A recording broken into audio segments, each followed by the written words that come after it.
un poco triste que hacemos, apenas sin guión, en la que cada uno va trayendo su material que expone libremente en este podcast y en el que ninguno del resto de los componentes tiene acceso a ese material e intentamos siempre improvisar. De ahí que las bromas sean siempre tan tontas y nos digan, qué malos que sois. Pues sí, es que es verdad, somos malos. Venimos con un sobre cerrado del Vaticano, con un sello rojo de estos quemados.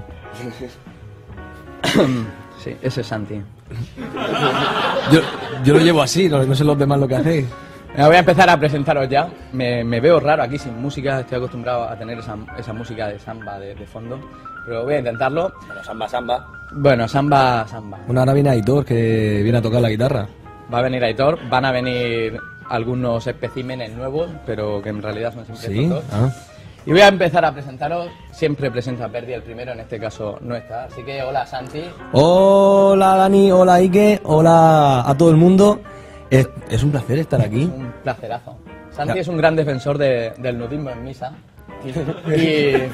Y en realidad en las 4 paredes mugrientas donde hacemos el programa, ahora ya no porque ya empieza a refrescar, pero suele venir en pelotas. Sí. Eso no quería que lo dijese, pero es así.